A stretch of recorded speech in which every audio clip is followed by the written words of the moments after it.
Algeria International. It's time for the news. Hello there and welcome to the English program of Radio Algeria International. First, the top stories of the news. The President of the Republic, Mr. Majid Tebboune, has received the President of the High Council of Youth, Mustafa Hidawi, and the members of the Bureau of this body. The Minister of Foreign Affairs and Nationality Abroad, Ahmed Attaf, has announced in Algiers that the President of the Republic, Mr. Majid Tebboune, has launched a political initiative to resolve the crisis in Niger. Elsewhere in Africa and in Gabon, a group of military and police officers announced today the cancellation of the elections and the dissolution of all the institutions of the Republic, according to several media outlets. These are the major developments, and now the news in detail from Radio Algeria International. This is Mohammed Belazwan reporting. First, in our news file, the President of the Republic, Mr. Majid Tebboune, has received the President of the High Council of Youth, Mustafa Hidawi, and the members of the Bureau of the body, according to a press release from the Presidency of the Republic. The meeting took place as part of a series of ongoing consultations conducted by the President of the Republic, Mr. Tebboune, to assess the activities of this body and listen to the concerns and proposals of the Council's members. More details with Said Bougazi in this report. The President of the Higher Council of Youth, Mustafa Hidawi, said that the President of the Republic, Abdelmajid Tebboune, had insisted during the meeting on addressing the concerns of young people and strengthening ties with the youth of the national community. On this occasion, Mustafa Hidawi emphasized the great symbolic value of this meeting, which he said provided an opportunity to review the Council's activities 1 year after the establishment of its administrative and organizational structure and the launch of its meetings with young people throughout the country's provinces. During the meeting, President Tebboune recommended that the concerns of young people should be taken into account, said Mustafa Hidawi, assuring that the Council was working towards this through the various meetings it organizes. The President of the High Council of Youth said that he had perceived a sincere political will to capitalize on this precious living force of the Algerian society, referring to the President of the Republic's call for the need to strengthen participatory democracy through the various activities that we carry out for the benefit of this category and the cohesion with our young people in the different provinces of the country to make them actors in the national dynamic that the country is experiencing.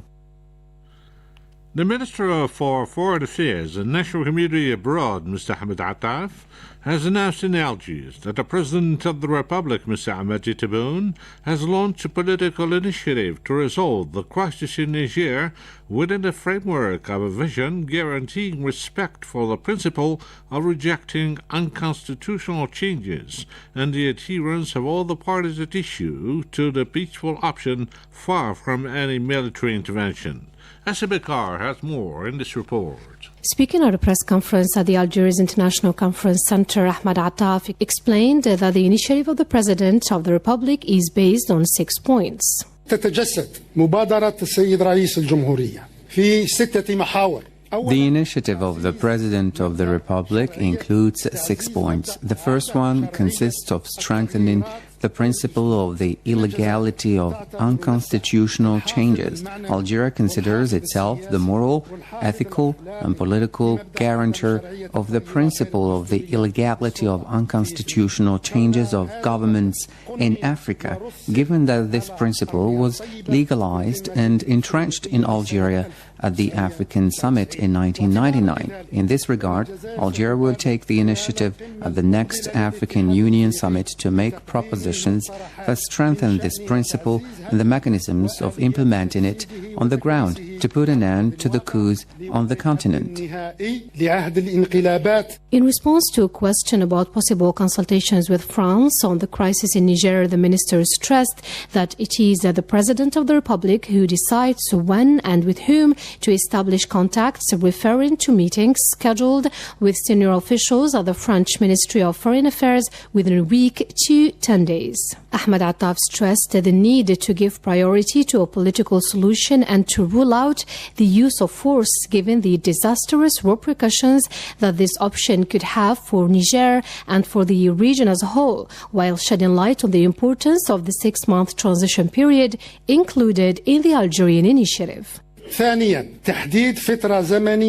The Algerian initiative includes setting a 6-month period to discuss and find a political solution that brings Niger back to constitutional and democratic order by favoring political efforts in the framework of the state of law. The Algerian initiative also includes political arrangements to bail Niger out of the current crisis with the participation and approval of all parties at issue in Niger without excluding any side, on the condition that these political arrangements do not exceed 6 months as said earlier, and this 6-month transition period should be under the supervision of a civilian power led by an agreed-upon official that is accepted by all the parties of the political class in Niger and who leads towards bringing back constitutional order. As part of the initiative of the President of the Republic, Algeria is working to organize an international conference on development in the Sahel. Algeria will work on organizing an international conference on development in the Sahel region with the aim of encouraging development and providing the required financing to implement development projects which are of great importance to the social and economic infrastructure that guarantees sustainable stability and security. Answering a question on the Algerian-Spanish relations, the foreign minister said that they are at a standstill and that the reasons that led to the deterioration of these relations are still valid. On the subject of Syria, the minister stressed Algeria's solidarity with the country and its firm condemnation of the attacks against it, recalling Algeria's support for Damascus at the start of the crisis in 2011.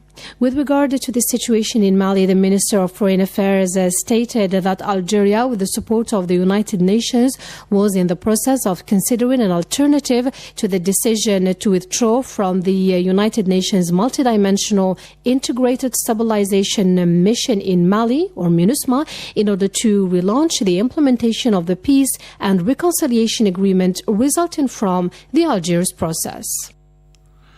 Meanwhile, the United Nations has said that sanctions against Niger were blocking vital humanitarian aid, such as food and medicines, saying that exemption demands had been submitted to the ECOWAS regional bloc.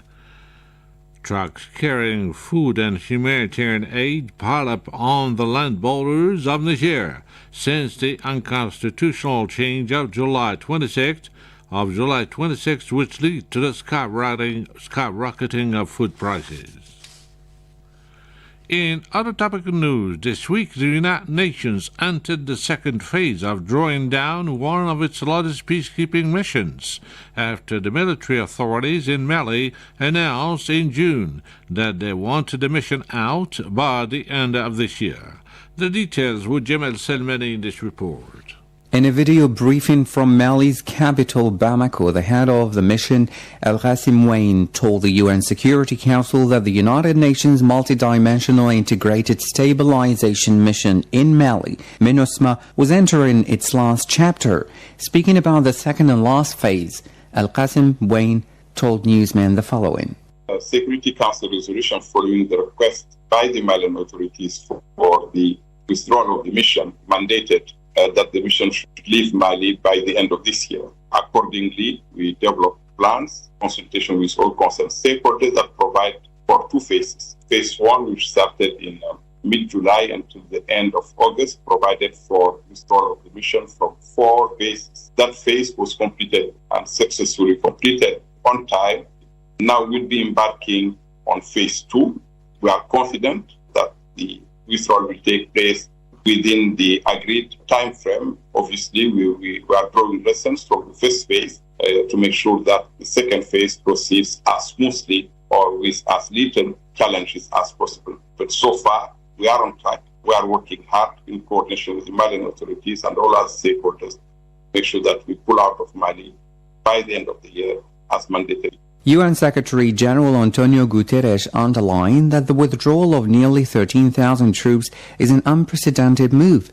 In a 13-page letter distributed to members of the United Nations Security Council on Monday, Guterres said the timing, scope, and complexity of the mission's withdrawal were unprecedented. He admitted that the vast territory of the landlocked country, the hostile operating environment in some regions, and its climate make it extremely difficult to return the mission within a 6-month period.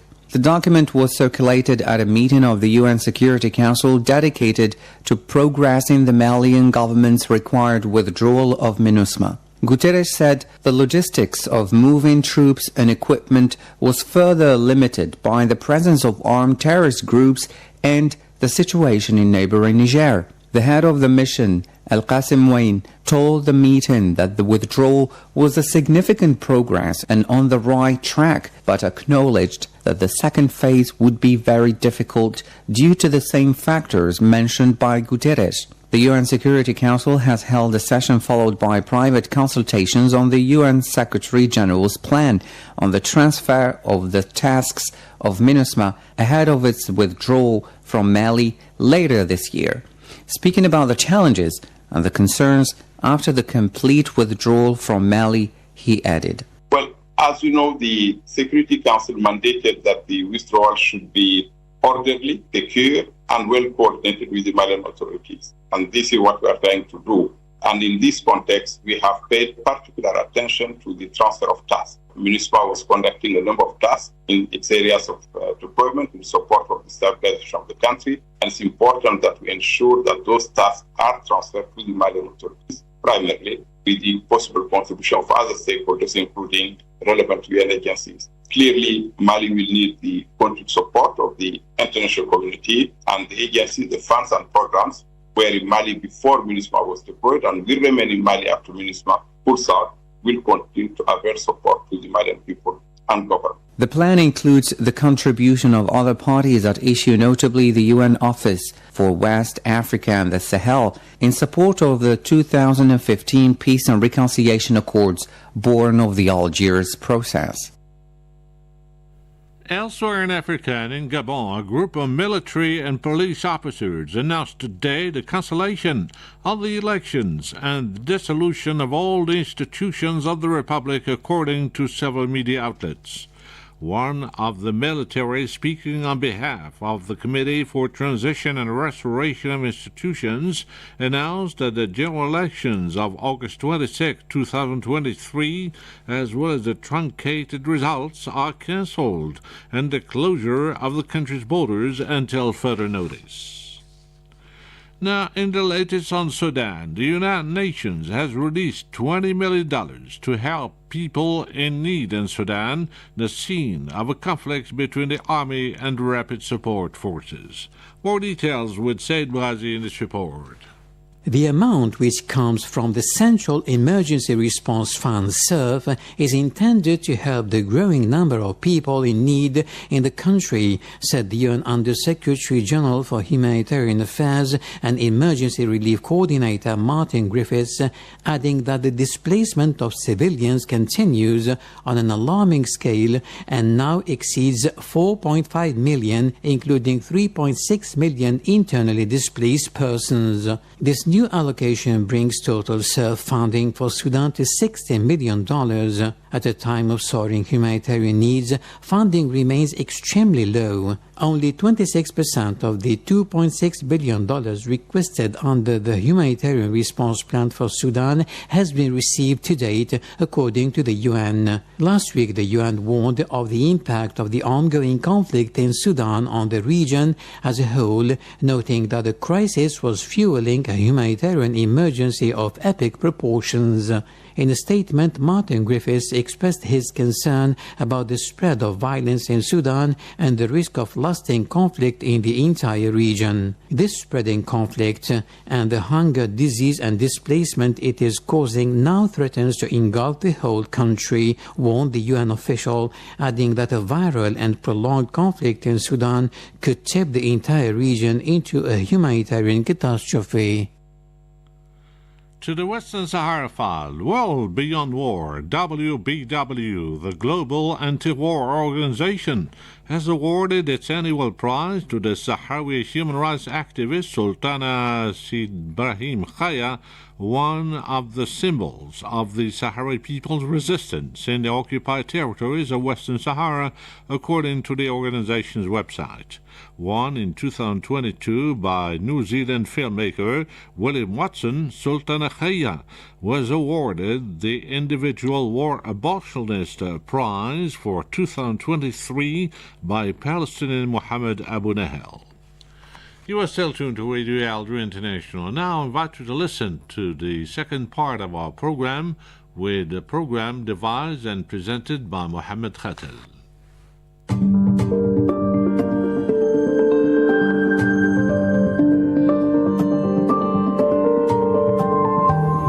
Hello and welcome to this new edition of your weekly program, The Health Magazine. If you have trouble sleeping, you wake up feeling exhausted, or feel sleepy during the day, this program will show you how to recognize the symptoms of a sleep disorder and how to get the treatment you need. Sleep disorders are a group of conditions that affect the ability to sleep well on a regular basis. Whether they are caused by a health problem or by too much stress, sleep disorders are becoming increasingly common in the world. In fact, many trusted sources report that most adults get fewer than 7 hours of sleep in a 24-hour period, and most high school students get fewer than 8 hours of sleep on weeknights. Most people occasionally experience sleeping problems due to stress, hectic schedules, and other outside influences. However, when these issues begin to occur on a regular basis and interfere with daily life, they may indicate a sleeping disorder. There are many possible reasons for sleeplessness, including your sleeping habits, lifestyle choices, and medical conditions. Some causes are minor and may improve with self-care, while others may require you to seek medical attention. Causes of sleeplessness may include aging, too much stimulation before bedtime, such as watching television, playing video games, or exercising, consuming too much caffeine, noise disturbances, an uncomfortable bedroom, or a feeling of excitement. Sleeping too much during the day, lack of exposure to sunlight, frequent urination, physical pain, jet lag, and some prescription medications may also lead to difficulty sleeping. For many people, stress, worry, depression, or work schedules may also affect their sleep. For others, sleep issues are due to a sleep disorder such as insomnia, sleep apnea, and restless legs syndrome. Sleeplessness may also occur in infants. It's normal for newborns to wake up several times throughout the night. However, most infants will start to sleep through the night after they are 6 months old. If an older infant is showing signs of sleeplessness, it may be a sign that they are teething, sick, hungry, or bothered by gas or digestive problems. What are the different types of sleep disorders? There are many different types of sleep disorders. Some may be caused by other underlying health conditions. Insomnia refers to the inability to fall asleep or to remain asleep. It can be caused by jet lag, stress, and anxiety, hormones, or digestive problems. It may also be a symptom of another condition. Insomnia can be problematic for your overall health and quality of life, potentially causing depression, difficulty concentrating, irritability, weight gain, impaired work, or school performance. Unfortunately, insomnia is extremely common. Up to 50% of people experience it at some point in their lives. The disorder is most prevalent among older adults and women. Insomnia is usually classified as one of three types: chronic, when insomnia happens on a regular basis for at least 1 month; intermittent, when insomnia occurs periodically; transient, when insomnia lasts for just a few nights at a time.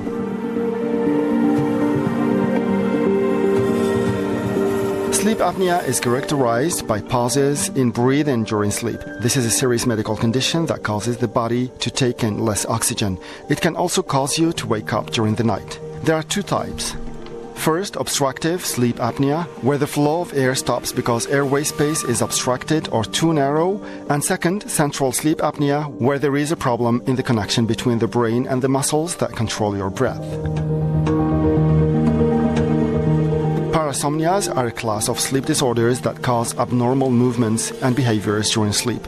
They include sleep talking, groaning, nightmares, bedwetting, teeth grinding, or jaw clenching. Restless leg syndrome is an overwhelming need to move the legs. This urge is sometimes accompanied by a tingling sensation in the legs. While these symptoms can occur during the day, they are most prevalent at night.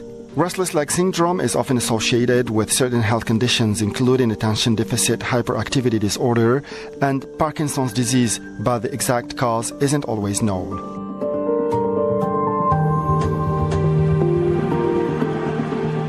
Narcolepsy is characterized by sleep attacks that occur while awake.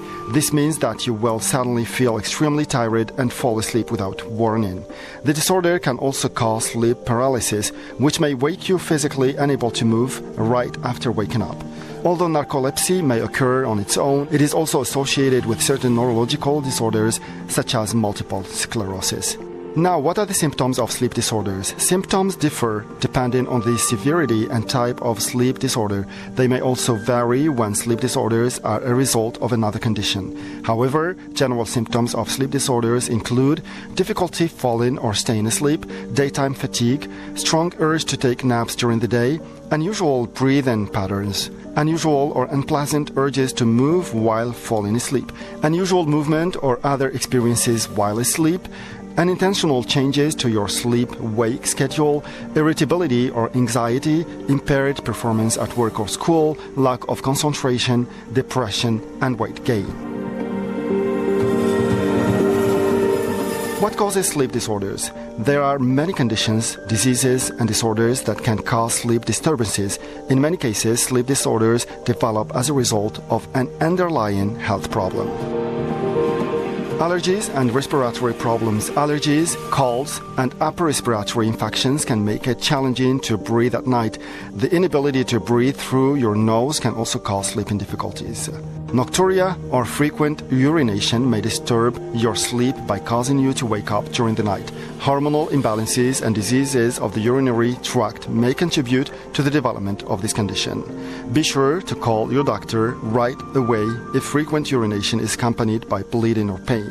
It might even wake you up after you fall asleep. Some of the most common causes of chronic pain include arthritis, chronic fatigue syndrome, fibromyalgia, inflammatory bowel disease, persistent headaches, and continuous lower back pain. In some cases, chronic pain may even be exacerbated by sleep disorders. For instance, doctors believe the development of fibromyalgia might be linked to sleeping problems. Stress and anxiety often have a negative impact on sleep quality. It can be difficult for you to fall asleep or to stay asleep. Nightmares, sleep talking, or sleepwalking may also disturb your sleep. How are sleeping disorders diagnosed? You should see a doctor if your sleeping difficulties are ongoing and affecting your quality of life. They'll attempt to find the underlying cause of your sleeplessness by conducting a physical examination and asking questions about your sleep patterns. You can get in touch with a family doctor. During your appointment, be sure to tell your doctor about any prescription medications, over-the-counter products, and herbal supplements that you take. Some medications and supplements cause overstimulation and can disturb your sleep if taken too close to bedtime. You should also mention if you're experiencing other problems such as depression, anxiety, or chronic pain. These factors may also affect your ability to sleep. To determine the causes of sleeplessness, your doctor may recommend that you keep a sleep diary. You should record your entire day's activities and sleep habits, such as the time you went to bed, the time you woke up, the amount of food and the drinks you consumed, your mood, any medications you took, your activity level, and your quality of sleep. Keeping a sleep record helps your doctor pinpoint habits that may trigger sleep issues. If your doctor suspects you have sleep apnea, restless leg syndrome, or another sleep disorder, they may schedule a sleep study test. For this test, you'll spend the night in a hospital or sleep center. A sleep specialist will observe you throughout the night. Your blood pressure, heart rate, breathing, oxygen level, and brain waves will be monitored for any signs of a sleep disorder. What are the treatment options for sleeping disorders? Lifestyle changes. Treatment for your sleeplessness depends on its causes.